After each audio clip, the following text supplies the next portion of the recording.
Од утрово започна асфалтирањето на ново проектираната улица 2 во населбата Железара, што представува уште еден значаен чекор кон модернизација и унапредување на локалната инфраструктура. Овој проект е дел од пошироката стратегија на општина Газибаба за подобрување на условите за живот на граѓаните и обезбедување на поквалитетна комунална мрежа. Како што информираше градоначалникот на општина Газибаба, Бобан Стевковски, преку објава на социјалните мрежи, покрај изградбата на улицата паралелно се реализирани клучни подземни инфраструктурни запади.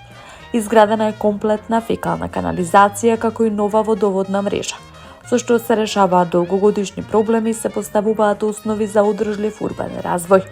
Овие инвестиции директно влијат врз подобрувањето на здравствените и хигиенските услови, како и врз секојдневниот комфорт на жителите, велат надлежните.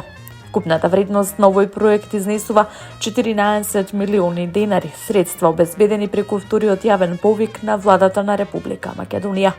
Новата улица е со должина од 227 метри, се очекува значително да ја подобри сообраќајната поврзаност и безбедност во овој дел од населбата. Локалната самоуправа најавува дека ќе продолжи со засилено темпо на инвестиции во патната и комуналната инфраструктура.